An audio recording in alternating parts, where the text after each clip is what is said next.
Welcome back to Birds of a Feather. This is episode 11 of your daily Baltimore sports podcast. This is Tuesday morning, but we're going to call this the Monday episode because yesterday the Orioles game ended super late and it was also supposed to be Mock Draft Monday, so I would have been recording until like 4 in the morning. So I was going to wait till Tuesday morning to upload this episode. But again, this is episode 11 of your daily Baltimore sports podcast.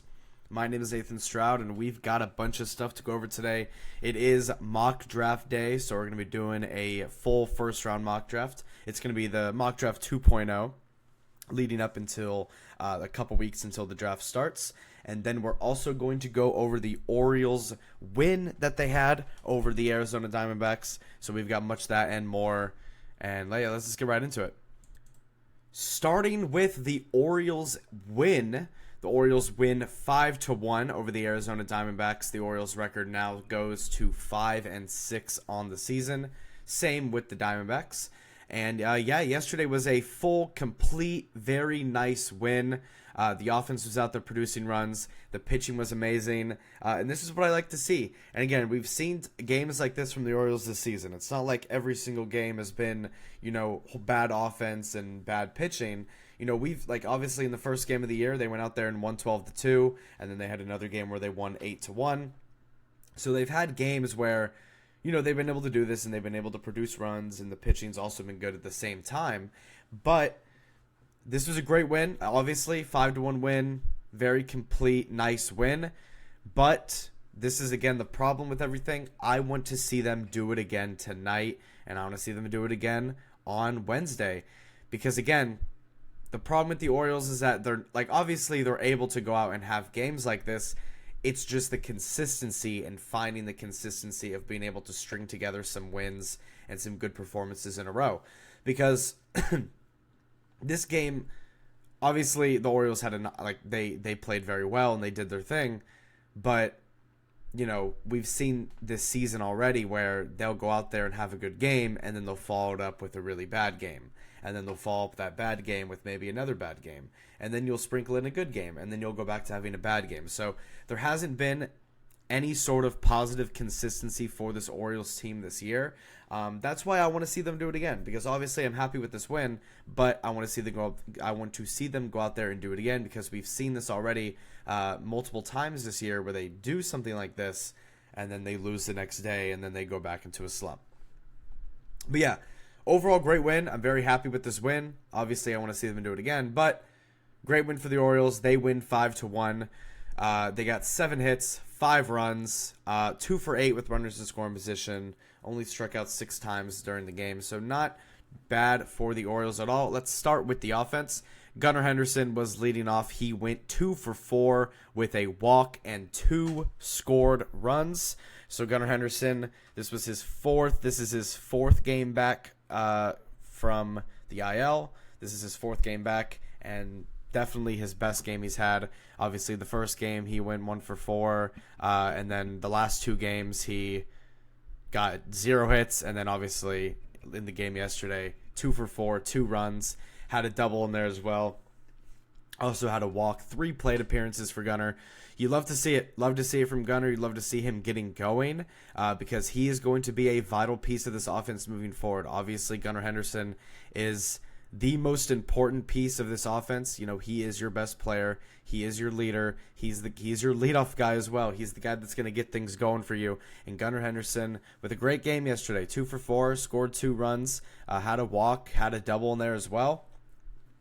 Obviously, it's only his first 4 appearances. His average is up to a 176. So his average increased by 100 points. But Gunnar Henderson, great game. You love to see it. Would obviously like to see him get him going. He didn't have a good series against Kansas City, but historically in the past, if you look at Gunnar Henderson, he just hasn't played good against Kansas City really at all in his career. So, I don't know if it's just a curse for Gunnar, if he just doesn't play well, if he just doesn't like facing Kansas City. But yeah, so hopefully for the rest of the series against Arizona, Gunnar can come out here and just play well and then get going, and we'll get that Gunnar hot streak going. Hopefully tonight we can get his first bomb of the season. That would be very nice to see because I think once he gets that first bomb, and even last night, I feel like once he saw he got that double and he was hitting the ball hard, I think now he can be in that scenario where he can really get going and things will really start to be working for Gunnar, because again, he is a big moving piece in how this offense is going to move. Next up, Adley Rutschman. He went 1 for 4. He scored a run. He had an RBI. He also had a walk. Good game by Adley. I think he's gotten a hit in every single game this year. And if it's not a hit, I think he's reached base every single game this year. He's been very consistent. He's played a lot of games this year. He has a 256 average. Not to anything amazing, but he's doing his thing. He's doing his job. We love Adley Rutschman over here. Ryan O'Hearn yesterday goes 2 for 4 and gets his first home run of the year. This was the only home run by the Orioles in this game, and the only home run by anyone in this game as well. Ryan O'Hearn gets the home run. He got that in the first inning. He smoked a ball out to deep right. But Ryan O'Hearn, 2 for 4 with the home run, gets the RBI as well. He's up to a 308 batting average on the year. Ryan O'Hearn, obviously another very important piece in this whole thing. Usually Ryan O'Hearn is DHing, but today he was playing right field, and we had Jordan Westbrook DHing because Tyler O'Neill was having a day off. But if you look at this Orioles offense and how they played, this really was like the best, or one of the best offenses that we could have put out there. And yeah, they were able to go out there and produce runs. But Ryan O'Hearn, 2 for 4, got the home run. Jordan Westbrook went 0 for 3, but did end up scoring a run, and he did have a walk as well. Cedric Mullins went 0 for 3 with an RBI and a walk. Ryan Mountcastle went 1 for 3 with 2 RBIs. He had a big 2 RBI single in the fifth inning. And then Heston Kjerstad, 1 for 4. Ramon Urias, 0 for 4. And then Jackson Holiday, 0 for 4. So Jackson Holiday, Ramon Urias, your 8 and 9 hitters, didn't really do anything in this game. But it's okay because Gunnar and Ryan, and both Ryans, Ryan O'Hearn and Ryan Mountcastle, did their thing. This offense, obviously it wasn't a crazy offensive day. They didn't go out there and score 15 runs. They did score 5 runs. They only had 7 hits, but they were able to score 5 runs off the 7 hits. So you like to see them going out there and producing runs, not just off of home runs, but off of base hits. So you love to see that from the Orioles. The offense played good. They did their job. But someone who did even better, and who did even better than the offense, was the pitching for the Orioles. Zach Eflin goes out there and started the game. It was Zach Eflin versus Zach Gallen. If you go over and look at Zach Gallen, obviously, he got the loss for the day. Obviously, 4.2 innings, 7 hits, 5 runs, 4 walks, 96 pitch count. I mean, Zach Gallen gave up all the runs of this game. Zach Eflin gave up all the runs for the Diamondbacks. Zach Gallen gave up all the runs for the Orioles. So, the bullpens for both teams did their job, but it really was just a starter showdown for this game. But going over to the guy of the hour, the guy who got the win for this game, Zach Eflin, gets his second win of the year. He has a 2-1 record in his first 3 appearances. Zach Eflin gets another quality start. So you love to see that out of Zach Eflin. This is what your number 1 pitcher and your ace is supposed to do. He's supposed to go out there and be the guy that you can trust. Zach Eflin, with his 3rd quality start, and he has had 3 starts this year, and all of them have been quality starts. Zach Eflin goes 6 innings, gives up 4 hits, 1 run, and only has 1 strikeout with no walks as well. So I mean, the only thing you can really say here, obviously, goes 6 innings, only gives up 4 hits, only gives up 1 run. You would love to see the strikeout numbers go up for Zach Eflin, because we only did strike out 3 batters the whole game, so a lot of balls were being put in play. But you would love to see the strikeout numbers go up for Zach Eflin. I know he's capable of getting 5, 6 strikeouts a game, but Zach Eflin gets 1 strikeout, but it was enough. It didn't affect too many things. Obviously, only did give up 4 hits and 1 run. His ERA now is at a 3 ERA, so you love to see that for Zach Eflin. Only a 73 pitch count. He honestly probably could have gone through 7, but I think Brandon Hyde just wants to kind of make sure that he's good. Doesn't want to risk anything because again, this pitching staff is already pretty hurt with Grayson Rodriguez and Kyle Bradish out. So, Zach Eflin, great game, an amazing game. Only gives up 1 run. You love to see it from Zach. Let's keep it going. This is your start. This is your best pitcher. I've always trusted Zach Eflin. I've never, hated on Zach Eflin. I've always trusted him as my guy. It was just kind of the rest of the pitching rotation that was a little bit of an issue. Yunier Cano goes out there, 1 inning, no hits, no runs, no walks, gets 2 strikeouts. And then Gregory Soto, 1 inning, gives up 1 hit, no runs, no walks. And then Felix Bautista goes out there and closes out the game. He obviously didn't get the save, but he did go out there and close the game. He was on quite a few days of rest because I don't think we used him at all in the Kansas City series. Yeah, no, we didn't use him at all. The last game that we used him in was that Boston series where we won. Felix Bautista went out there, 1 inning, no hits, no runs, no walks, no strikeouts. You'd love to see that from Felix. He went out there, obviously in Felix's first 2 appearances this year. When he went out there, he was giving up, a couple hits, couple walks, couple runs even as well. But Felix Bautista goes out there today, completely shuts it down. Doesn't get a strikeout, but he goes out there in the 9th inning, completely shuts it down for the Orioles. And yeah, only an 11 pitch count as well. And again, Felix Bautista is going to be like, as he's coming back from Tommy John surgery, he's going to be used as a guy who is going to not be used in high leverage situations. Obviously, he just came back from Tommy John, so we don't want to go out there and put him in these super intense situations. So him coming out here and closing the game with a 4-run cushion was perfect. It was a perfect scenario for him to come out and play the game. Perfect situation. And he goes out there and he does his job. You love to see that from Felix. Again, he is going to be such an important part of this bullpen moving forward on throughout the year. Obviously, you go back and you look at Craig Kimbrell last year and you look at all the games that he gave up for us. Felix Bautista, obviously, we expect him to be a lot better than Craig Kimbrell and to go out there and be a lot more reliable in terms of closing out the game. But yeah, the Orioles get a nice 5-1 win over the Diamondbacks. They play again really late today, so I think the next episode of Birds of a Feather will be probably tomorrow morning again, just because again it is so late when these games end. But Orioles Diamondbacks play again tonight. Again, this is a 3-game series. The Orioles lead this series 1-0. So hopefully, if they can win tonight, they can not only obviously win the game, but they can also officially win their first series of the year. All they got to do is take one of these next 2 games, and they will win their first series of the year. And yeah, Orioles record is at 5-6 right now. We move forward with it. Zach Eflin gets a great win. And if we go and look at the game for tonight, we've got Charlie Morton versus Merrill Kelly. Both pitchers have struggled heavily so far this year. But if you go and look at Merrill Kelly, in his first game he played this year, obviously 3 hits, 1 run up across 5.1 innings. So his first game against Chicago, he played great. But if you go and look at the game that he played against the Yankees last Thursday, 3.2 innings, 9 hits, 9 runs, 3 home runs. Not a good game by Merrill Kelly. His ERA inflated up to a 10 on the dot for Merrill Kelly. So he's had 1 really good start and 1 really, really bad start. So hopefully the Orioles can do something similar to what the Yankees did to him. Hopefully we can go out there and just mash baseballs and go out there and put up a bunch of runs again.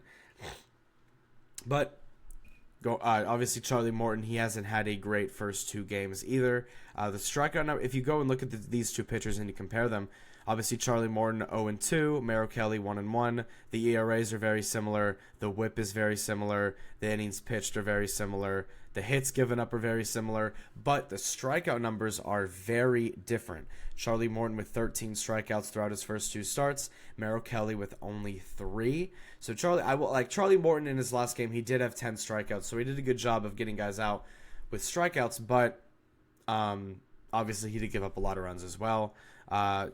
Charlie Morton has only given up 3 walks and 2 home runs. Merrill Kelly, obviously 3 home runs, 7 walks, only 3 strikeouts.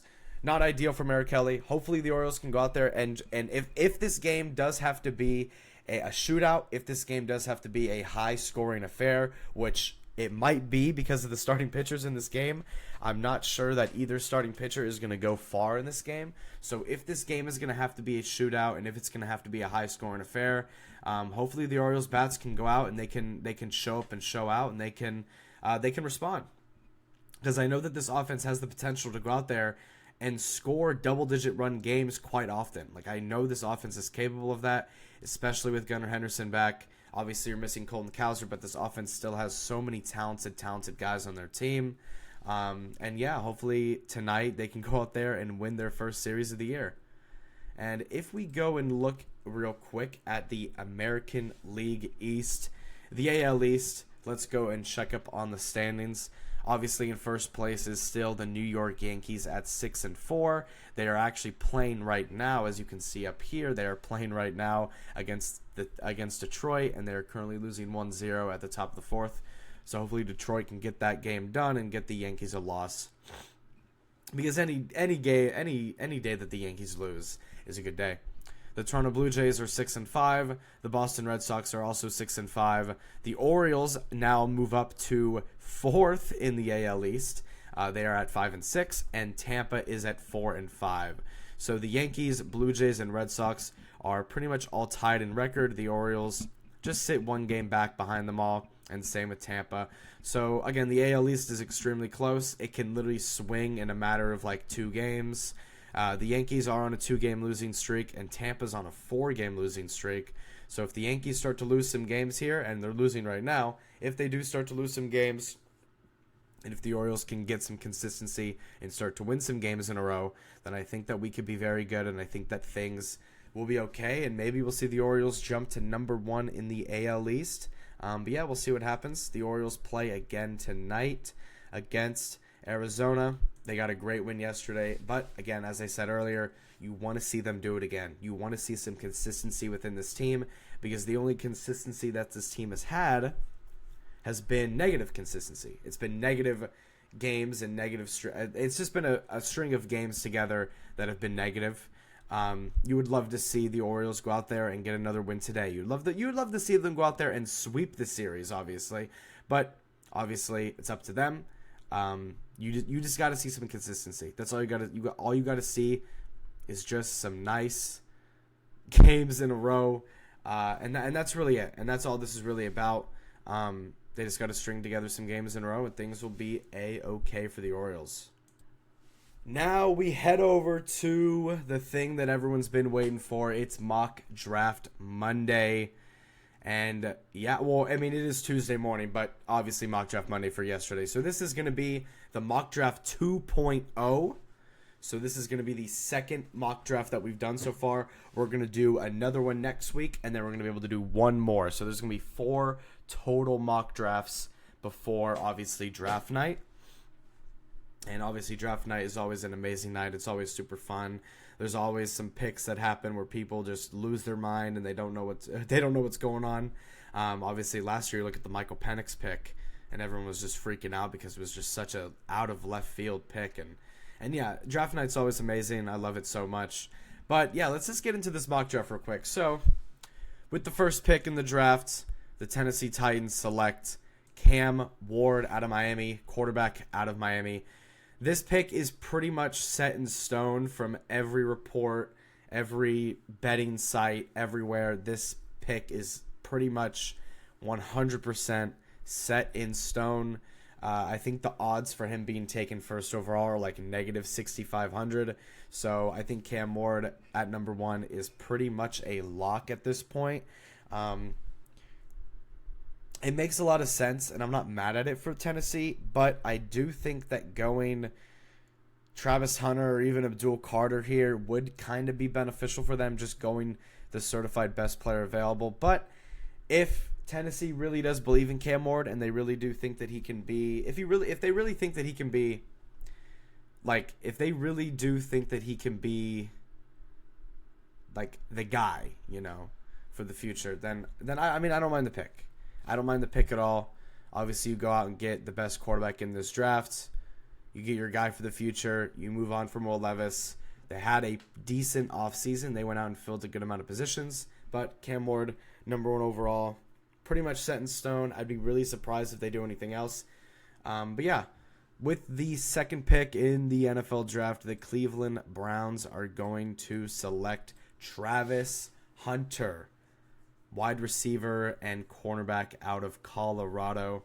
I don't know if y'all saw the other day, but Travis Hunter, he was doing an interview, and the guy asked him. They said, "Okay, what do you want Roger Goodell to say whenever they draft you?"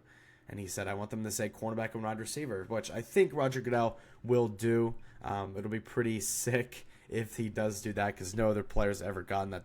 No other players been able for that to happen to them, obviously, because Travis Hunter is one of a kind. And that's the reason why Cleveland's going to take him. Travis Hunter is an amazing player. He's an amazing athlete, one of a kind, generational talent. He's one of the true and only blue chip prospects in this draft. I have him as my second best player in the draft behind Abdul Carter, but Travis Hunter is a bad man. I mean, you look at everything that he can do.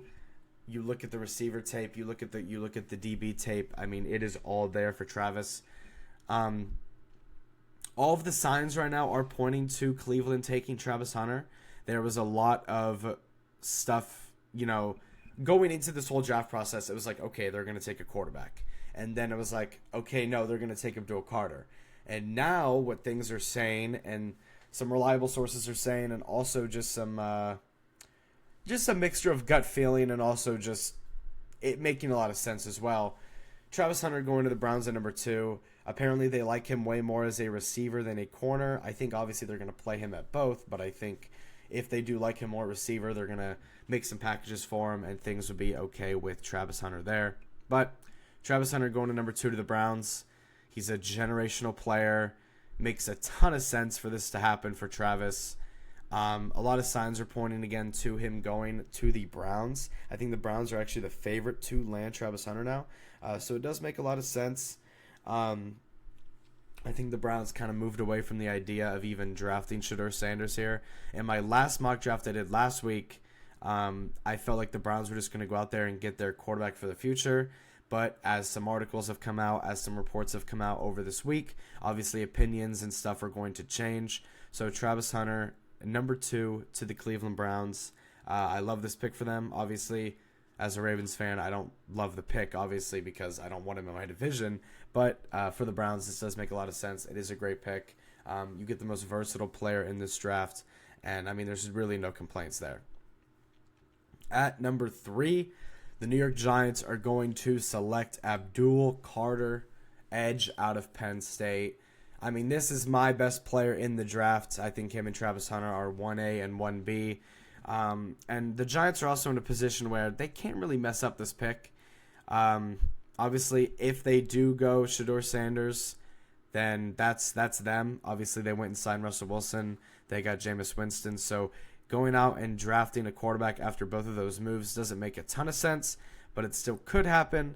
I don't think it's going to happen anymore. I think they still maybe get a quarterback in the second round or third round, but I just really don't see them getting a quarterback with their first pick in this draft. I think they go best player available, and since Travis Hunter is off the board, I think that the obvious choice here is Abdul Carter.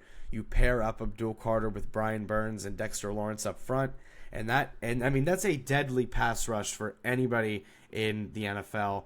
And I think that the Eagles are looking at it. I think Eagles in Washington and Dallas are looking at that, and they're going to be scared. I mean, this Giants defense, if they get Abdul Carter, is going to be one of the best defenses in the NFL.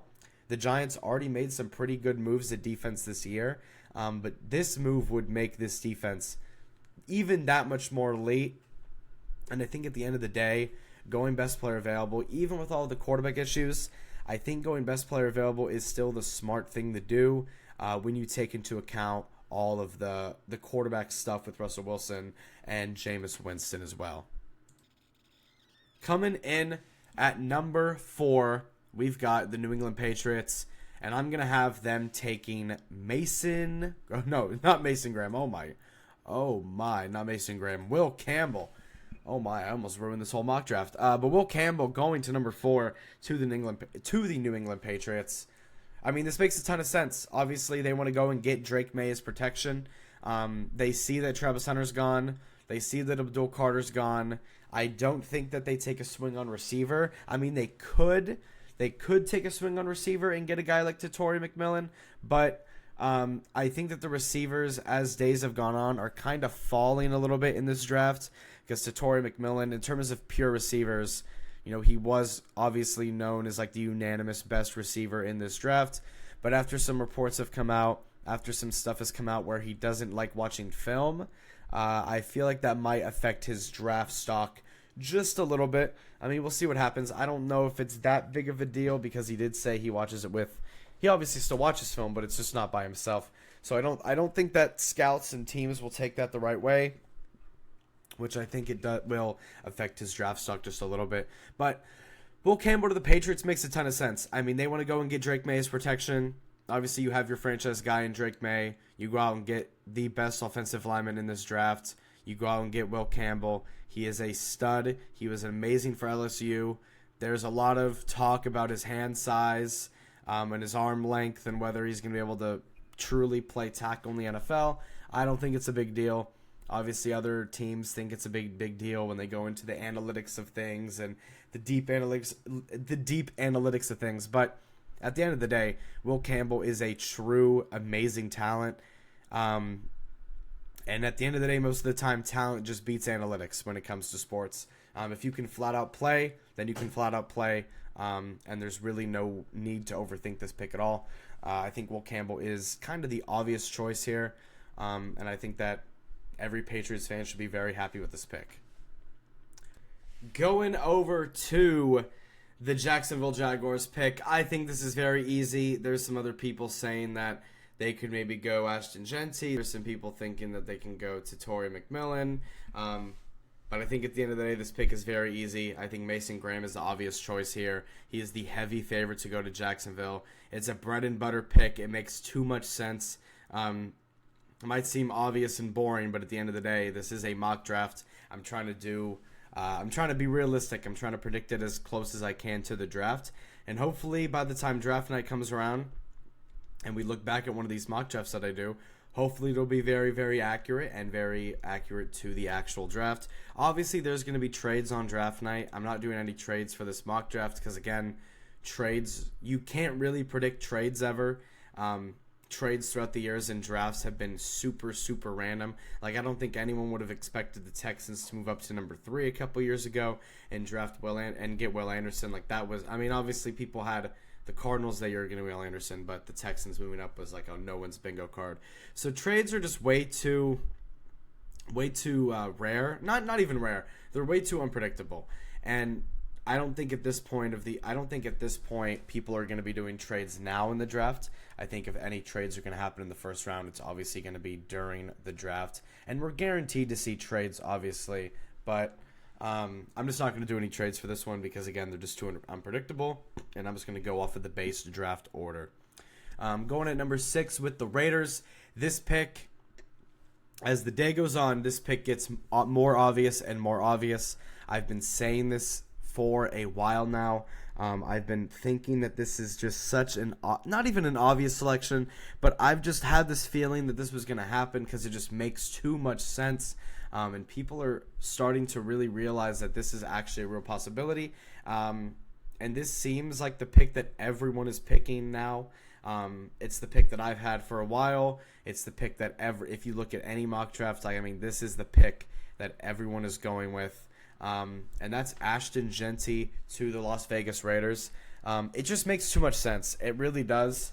I've been saying this for a while. I mean, ever since they got Pete Carroll, it just made sense that they would maybe go position player in this first round, whether that was getting to Torrey McMillan or whether that was getting Ashton Genty. And then also quarterback is kind of off the table, obviously, because they extended Geno Smith for another 2 years, so I think that they're set on him being the guy there for a little bit. But Ashton Genty, you go out and get arguably the best player in this draft. You get the best running back prospect since Saquon Barkley.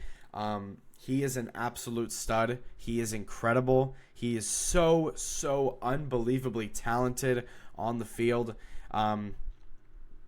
In my opinion, he is the running back one in this class. I know some other people have Marion Hampton as one. very few people, obviously. But Ashton Genty is amazing. It just makes way too much sense. Pete Carroll, if you go and look in the past, he loves to run the ball.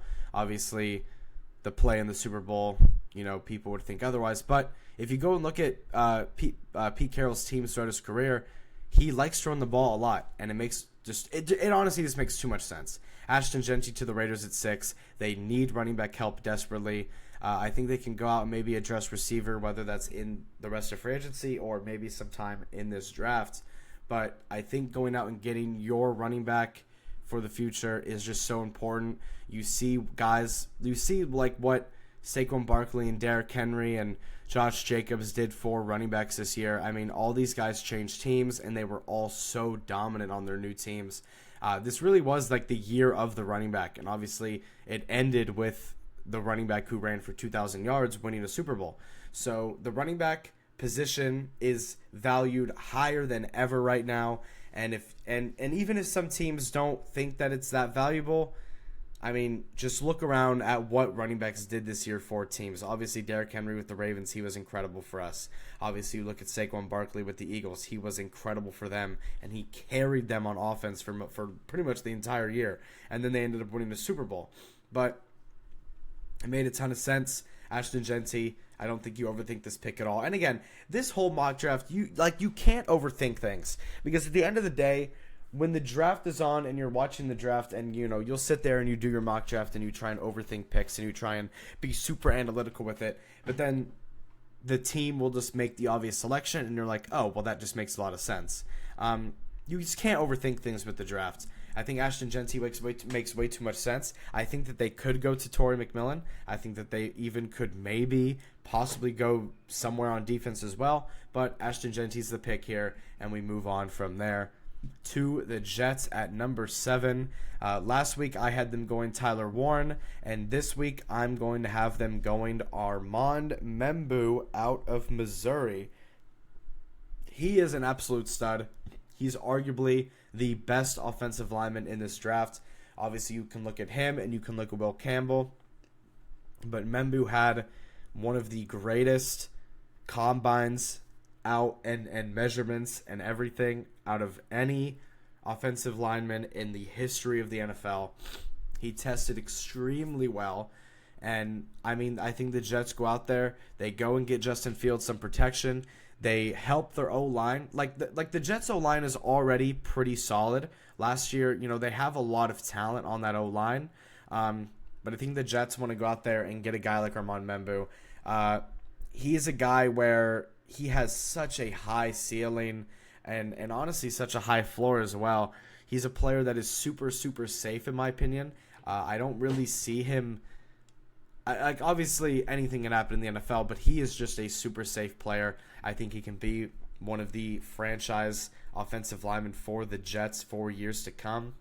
Obviously the Jets O-line has a lot of moving pieces in it. They go out and get a guy to protect Justin Fields. Obviously that offense still has Breece Hall, that still has Braylon Allen, it still has Garrett Wilson, it still has Allen Lazard, it still has a lot of great guys on that team, and you have Justin Fields, who's a weapon by himself just because of his running ability. But Armand Membu makes a ton of sense. I think Tyler Warren is also obviously in play here, but Armand Membu, I just like this pick more right now. I don't know what it is. I might change this pick again next week, but as it stands right now, I really like Membu here at number 7. And at number 8, we've got the Carolina Panthers. I have picked the same player for the Panthers for the past almost 3 months of doing mock drafts, and it's Jalen Walker. It's Jalen Walker out of Georgia, the edge out of Georgia. He is incredible. He stood out so much on that Georgia defense. I don't really need to go into this pick too much. I think this is very, very obvious. The Panthers need to go out there and get their defensive stud, the guy who's going to hold it down for them on defense. Obviously, they lost that guy in Brian Burns, last season. But Jalen Walker, he is a stud. He is excellent. He has such a high ceiling. He's one of my favorite players in this draft.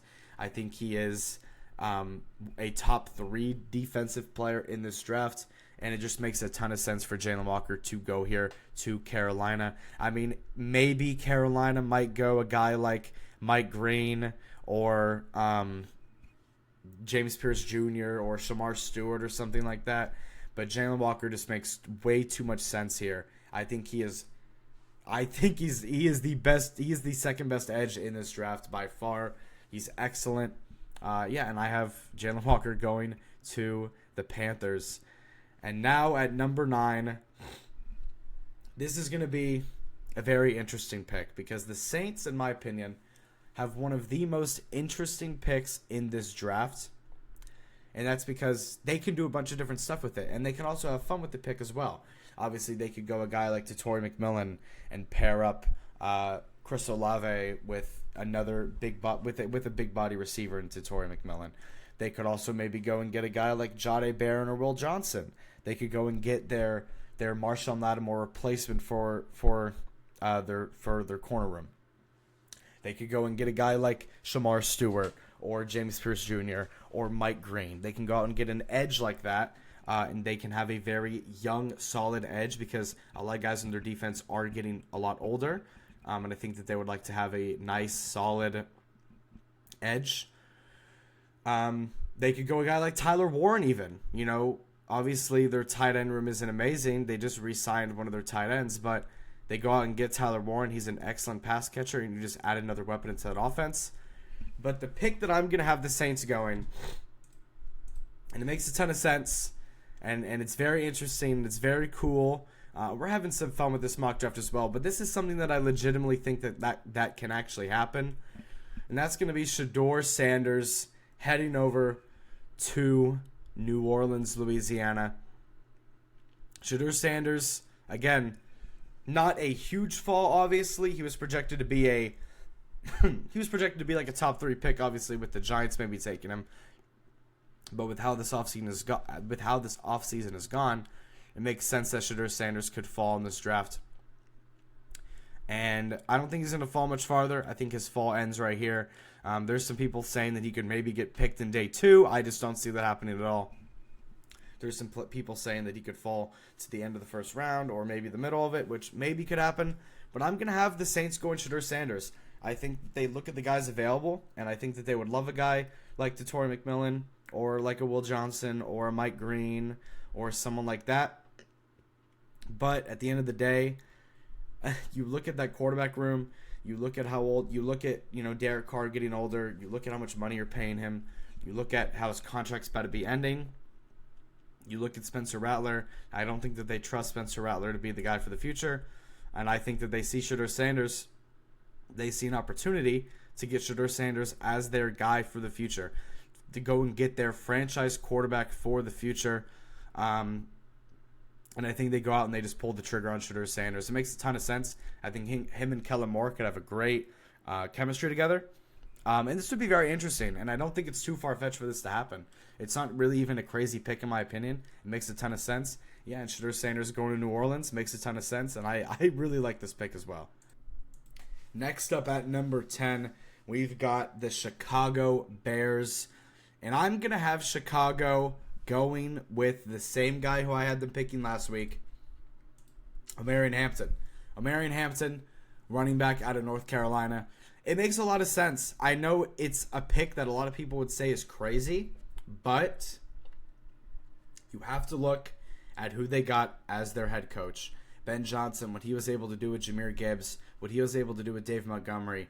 I think that Ben Johnson would love to have, obviously I think he would love to have Ashton Jeanty fall here, but to a lot of people, and maybe this is to the Bears as well, a lot of people have Omarion Hampton as, everyone has Omarion Hampton as like the RB2, obviously, but a very few people I've heard have him at number 1 above Jeanty. But Omarion Hampton, he is a stud. I think that this is very similar to a Jahmyr Gibbs situation, where obviously Bijan Robinson was, the solidified top guy. Jahmyr Gibbs was supposed to go late in the draft. The Lions end up drafting him super early, and then he ends up being an amazing running back. I think that this is the same type of vibe. It's the same type of situation. Obviously, Ben Johnson is the offensive coordinator. He just came from Detroit. And I think Ben Johnson would love to have a young, super, super talented, super athletic, fast, great size guy like Omarion Hampton.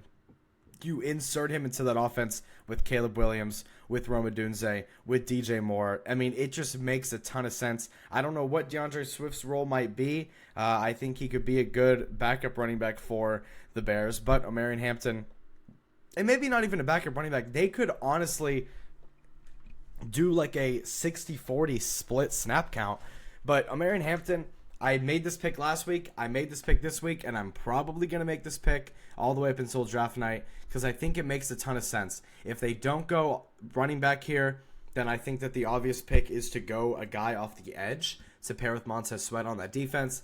But again, they go out and get a offensive guru in Ben Johnson. I think getting Omarion Hampton as a running back to pair along with Ben Johnson's genius of play calling, it just makes too much sense. I think it's an amazing pickup. I think a lot of people on draft night will be very confused if this does happen. But, hey, for everyone listening to Birds of a Feather right now, we won't be confused because obviously this pick makes a ton of sense. I really like this pick a lot. People might not think that this is the best pick in the world because they'll see it as a reach. But there's been a ton of times in NFL history where you go out and reach for a guy and it ends up working out. I mean, obviously vice versa as well, but I'm looking more at this Jahmyr Gibbs situation. This is just so similar to that, and I also think he could be a guy like Jahmyr Gibbs as well. I think Ben Johnson would just love to have this guy. It makes a ton of sense, and I love this for Chicago. Going over the Niners at pick 11, I think that this pick could be a bunch of different things. I think it could be edge. I think it could be corner. I think it could be tackle as well. But I'm going to have the Niners going and getting Jahdae Barron, the cornerback out of Texas. I think this is what I had them picking last week as well. I mean, it just makes a ton of sense. They lost Travarius Ward. They lost Fuaga. They lost Hufanga. They lost Travarius Ward. They lost a lot of people in their secondary, and I think going out and getting a young cornerback in Jahdae Barron makes a ton of sense. I think Will Johnson's also on the board here as well, but I think they're going to go with Jahdae Barron. I think that in the past month, I think he's kind of surged over Will Johnson at the corner spot, but I wouldn't be surprised if it was Will Johnson. I wouldn't be surprised if it was Will Johnson either. At number 12, with the Dallas Cowboys, we're going to have them going a different player than what we had them going last week. Last week I had them going Membu, but obviously I have Membu going at number 7 today. But for the Cowboys at pick 12, I'm going to have the Cowboys taking a wide receiver, and I'm going to have them taking a wide receiver who I think is the best pure wide receiver in this draft, and I'm going to have the Cowboys taking Matthew Golden out of Texas, the wide receiver out of Texas. We got back-to-back UT picks. But Matthew Golden, I'm going to have the Cowboys going out and getting him. Obviously, a Texas guy, went to Texas, going to the team in Texas, obviously, in Dallas. But Matthew Golden, again, obviously you look at what he did at the Combine, you look at how he tested, you look at his interviews, you look at how he has been skyrocketing up draft boards. And I think this is just one of those players where you look at him and obviously at the beginning of this whole draft process, you would think that he would maybe go, as a day 2 pick or maybe as a super late day 1 pick. But with the way he tested at the Combine with his 40, I mean, he is an elite player. And I think Dallas would love a player like that to pair along with CeeDee Lamb. Obviously, you have CeeDee Lamb who can play the slot, he can play the outside, incredible route running, incredible jump ball. But Matthew Golden is going to be that quick, speedy guy, very similar to Xavier Worthy as last year. Obviously, you see what Xavier Worthy did last year at the Combine, how he rose. Matthew Golden with a very similar and very amazing Combine performance as well. I think that's going to skyrocket him to number 12 with the Cowboys. I think it makes a ton of sense for this to be the pick. And I think as this week has gone on, I've really liked this pick more and more. I think the combo between him and CeeDee Lamb would be really good, and I think this is just a really good pick for Dallas overall. At number 13, with the Miami Dolphins, I'm going to have the Dolphins going out and getting an offensive lineman, and I'm going to have them getting Calvin Banks Jr. So we're going to have back-to-back-to-back Texas picks. Calvin Banks Jr. to the Dolphins. Obviously, I think a couple days ago, or it was like 3 or 4 days ago, Teron Armstead retired from the NFL. Teron Armstead obviously was their main offensive lineman, and he is now retired from the NFL. And that just leaves a gaping hole at the tackle position. And I think Kelvin Banks Jr. makes a ton of sense. He's an incredible tackle. He's dropped a little bit based on in most like big boards and stuff like that. He has dropped a little bit based on his injury that he had and also how he played late in the year. But Kelvin Banks Jr. He's still a great offensive tackle. He's a big guy, and I think going out and just getting your Teron Armstead replacement, obviously going out and protecting Tua as well, it makes a ton of sense. And yeah, I like this pick for the Dolphins a lot, and I think it's a nice bread and butter pick for them. With the Colts at pick 14, I'm going to have the Colts getting Tyler Warren. Tyler Warren, his whole draft thing has been super, super weird because obviously I think Tyler Warren could easily go in the top 10. I think he could go to the Saints. I think he could also go to the Jets. But at the beginning of the draft process, it was like guaranteed Tyler Warren and the Colts. It just made too much sense. But he started to rise up a little bit in some stuff. And he hasn't fallen back down, but in my mock draft, I'm going to have him going to the Colts here. I think the Colts would be so happy for him to fall at number 14. I think he fits in perfectly. The Colts desperately need a tight end. They go out and get the best tight end in this draft. It makes perfect sense. And, I mean, yeah, there's not much explaining that needs to be done there for Tyler Warren with the Colts. With the Falcons at 15, I'm going to have the Falcons getting an edge, and I'm going to have them going Mike Green out of Marshall. I think this is what I had the Falcons doing last week as well. I think edge is obviously the pick here for Atlanta. They go out and get Mike Green. He has skyrocketed up draft board. Not really skyrocketed, but he's risen up a lot of draft boards here recently. He is an amazing player. He's a great defensive player. Obviously, he had one of the best years in college football last year for Marshall. He has some off-the-field issues. He used to go to Virginia, and there was a reason why he transferred because of some off-the-field issues and legal stuff like that. But at the end of the day, I don't think it's too much of a big deal for them to worry about, and I think Mike Green obviously just makes a ton of sense here. And at 16, we've got the Arizona Cardinals. I'm going to have the Cardinals here going a D lineman, and I'm going to have them going Walter Nolan out of Ole Miss. He's a great player. He is a great D lineman. I think he's the best D tackle in this draft.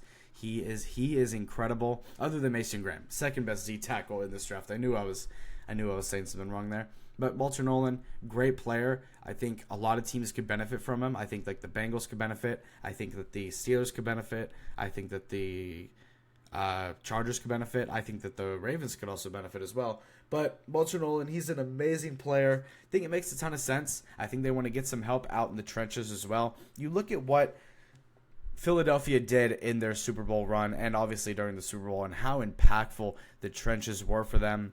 I think it makes a lot of sense. Obviously, they went out and they signed Josh Sweat. But now they go out and pair Josh Sweat with Walter Nolan for a pretty deadly pass rush duo. And it just makes a lot of sense, and I like this pick a lot. They could go with a bunch of different things here, but as of right now, I'm going to go with Walter Nolan. With the Bengals at pick 17, obviously there's all this stuff with Trey Hendrickson. Sam Hubbard just retired, so you would think that edge would be the play here, and that is actually going to be what I do there.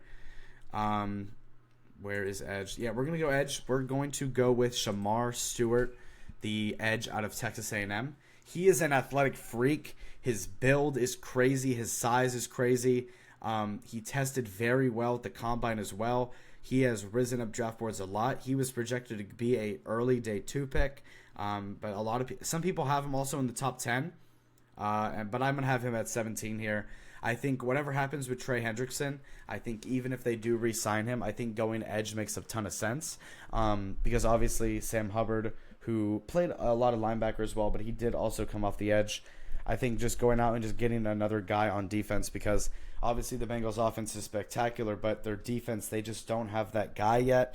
And I think if they can get a Trey Hendrickson and Shamar Stewart duo to come off the edge, especially in the division that they're in with the Lamar Jackson, and with the Lamar Jackson mainly in that division, and obviously how competitive the AFC North is, I think getting Shamar Stewart makes a ton of sense. As a Ravens fan, I would hate this, obviously, because when the thought of Trey Hendrickson and Shamar Stewart running after Lamar Jackson is a little scary, but anyway, I think it's a good pick for the Bengals. I think it makes a ton of sense. He's a great player. I think he's got a really high ceiling.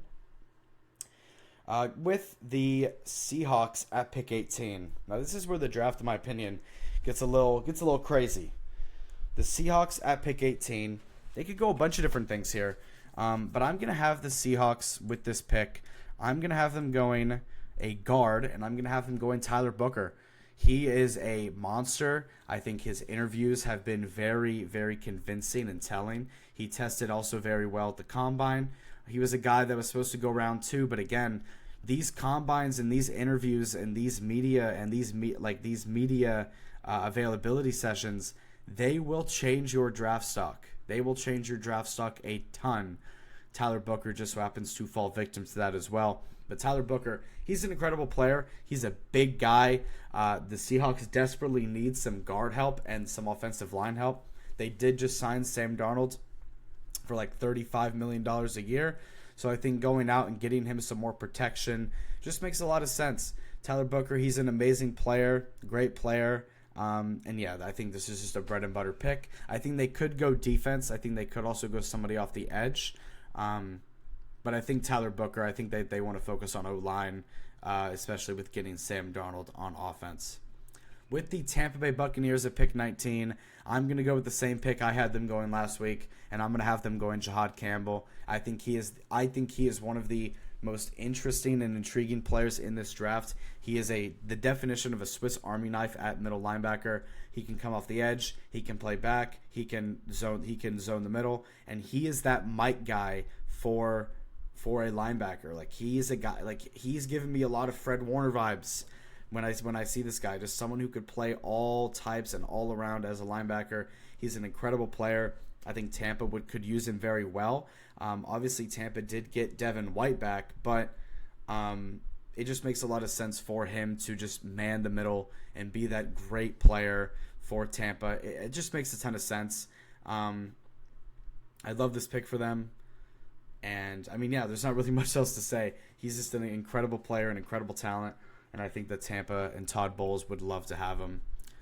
Go here and look at the Broncos. And I'm going to have the Broncos getting their receiver to pair up with Courtland Sutton. And that's Tatoria McMillan. I think I had Tatoria McMillan falling to 20 for the Broncos last week as well. I think he is just a guy who's starting to fall down mock drafts at the wrong time. His draft stock is just starting to fall at a very unfortunate time, especially with the whole, film comment and stuff. But Tatoria McMillan, pairing him up with Courtland Sutton. Obviously, Bo Nix had an amazing rookie year. You bring in Tatoria McMillan. You have Courtland Sutton already there. You have some other nice receivers there as well. And that offense can be very, very nice. And I think Sean Payton could find a way to use all those guys. And I think the Broncos could be very solid next year, especially if Tatoria McMillan is what he's supposed to be, that true jump ball guy. That now all of a sudden, Denver has two of the best or two extremely good jump ball receivers, which could lead to a lot of stuff for Bo Nix, obviously. Hey, just throw it up. Someone's down there somewhere. That's the type of offense that Denver could have, and it could work. But Pittsburgh here at 21, I'm going to have the Pittsburgh Steelers taking, with this pick, I'm going to have them taking.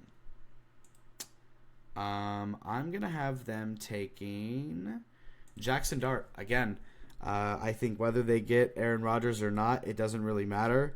I think that they need to get their quarterback for the future because literally as it stands right now, they do not have their quarterback for the future. And they really don't have a quarterback at all right now.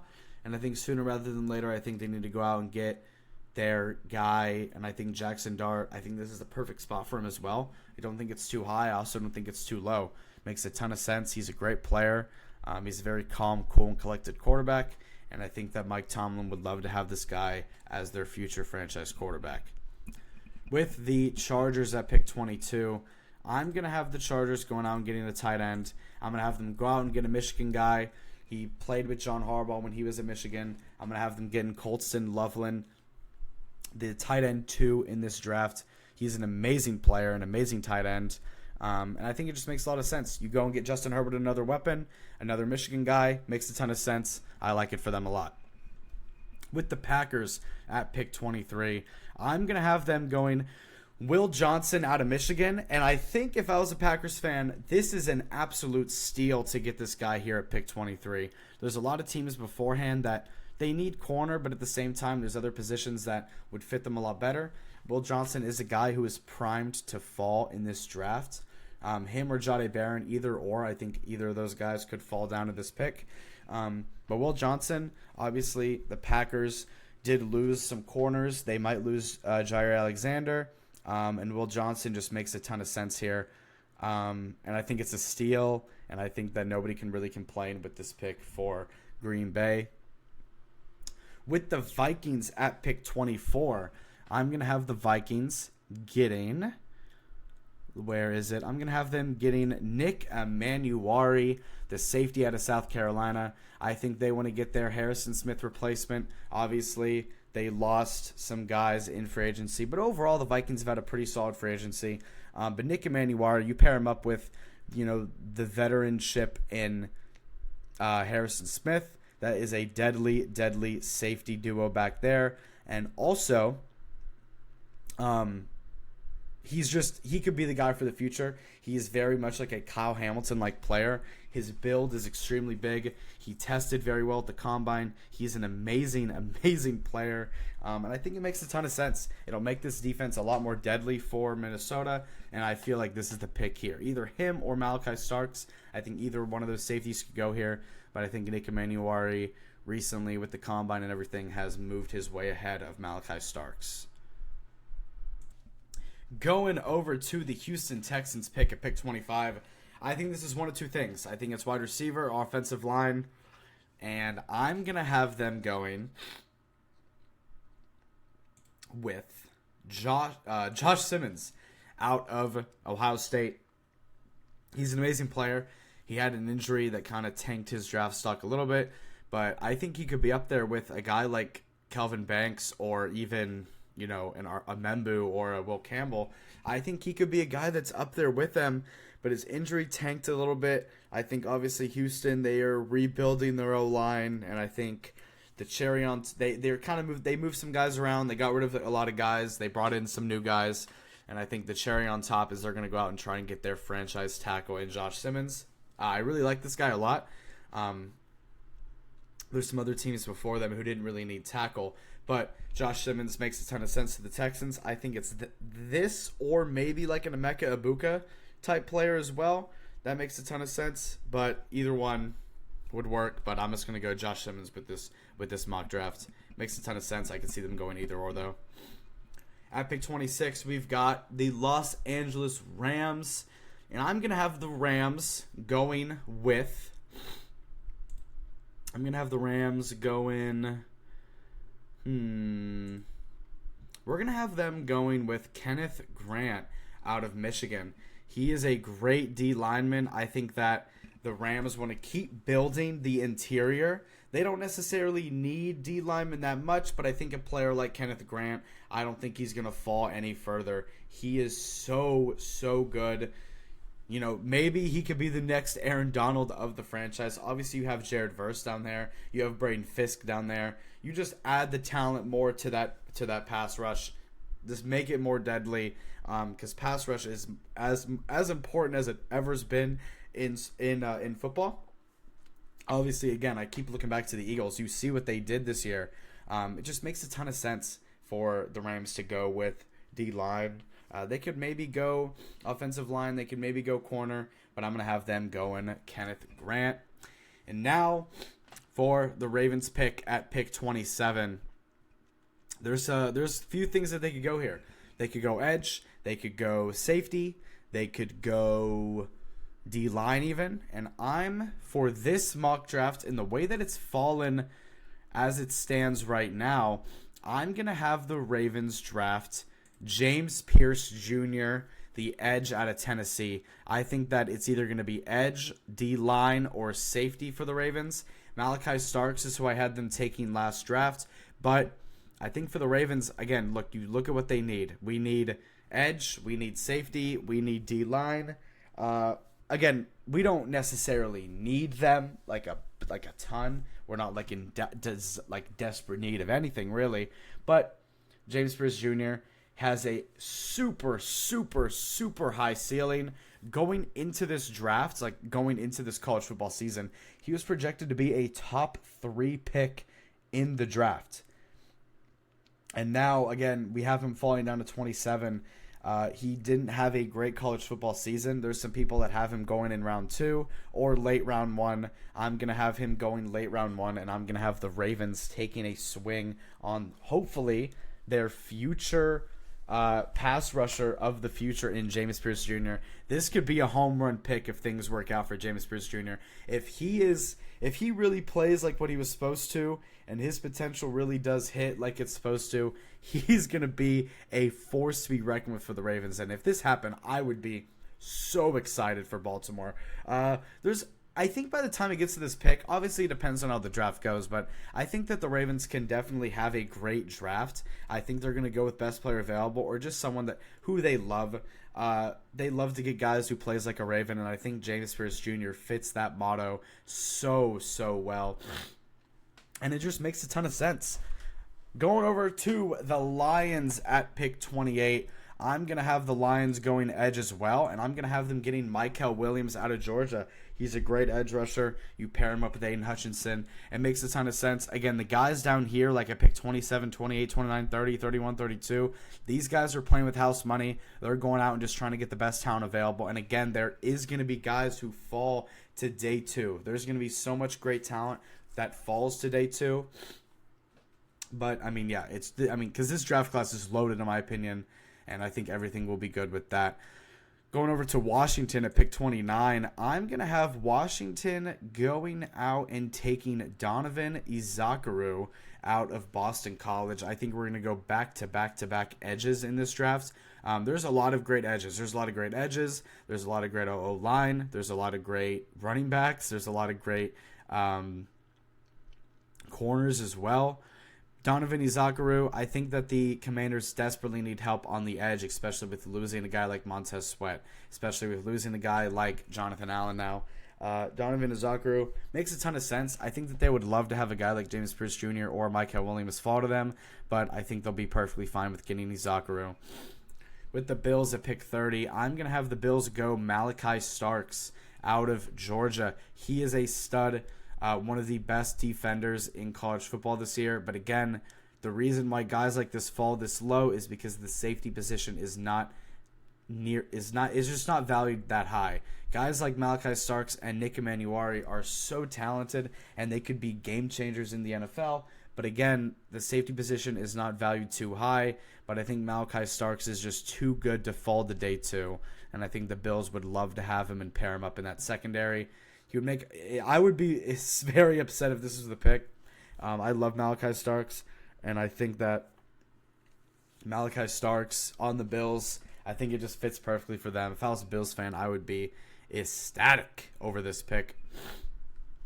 Going over to the Chiefs now at pick 31, I'm going to have the Chiefs going out and picking Gray Zabel. Again, the Chiefs, they did re-sign Trey Smith on that franchise tag, but I think long-term, I do think he's going to end up leaving, and I think obviously protecting Patrick Mahomes at all costs is always the plan for Kansas City. I think they always want to have the best O-line they could possibly have. Gray Zabel's a great player. I think he fits in perfectly there, and I think it just makes a ton of sense for them.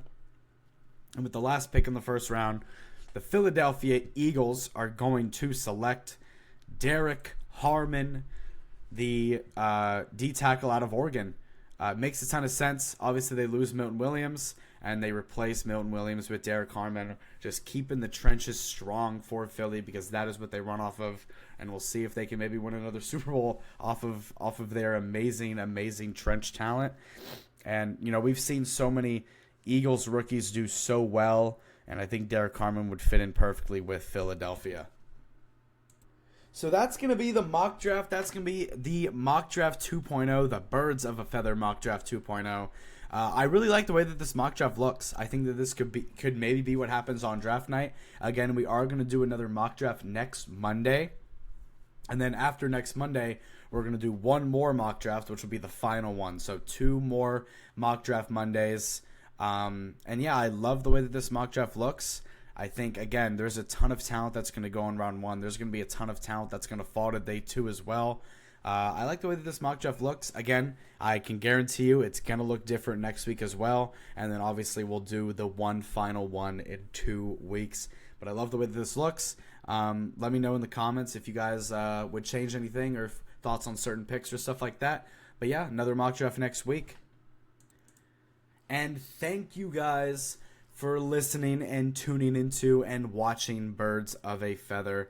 Again, this is your daily Baltimore sports podcast. My name is Ethan Stroud. This was episode 11 of the series. We're moving along. I'm having a ton of fun doing this. Mock Draft Monday so far is definitely my favorite day of the week for this podcast and this show. Because, again, I love the draft so much. And, I mean, yeah, I love doing Mock Draft Monday. I hope you guys enjoy the content. I hope you guys enjoy hearing about Baltimore sports, all the news about the Orioles, about the Ravens, about football, about baseball, about all of that stuff going on. If you like this content, make sure to subscribe on YouTube, follow up on Spotify, and yeah, and I'll see you guys tomorrow morning / afternoon, because this Orioles game tonight is going to last super late. So episode 12 tomorrow. Hope you guys enjoyed. I'll see you guys in the next one. Y'all have a nice one. Peace out.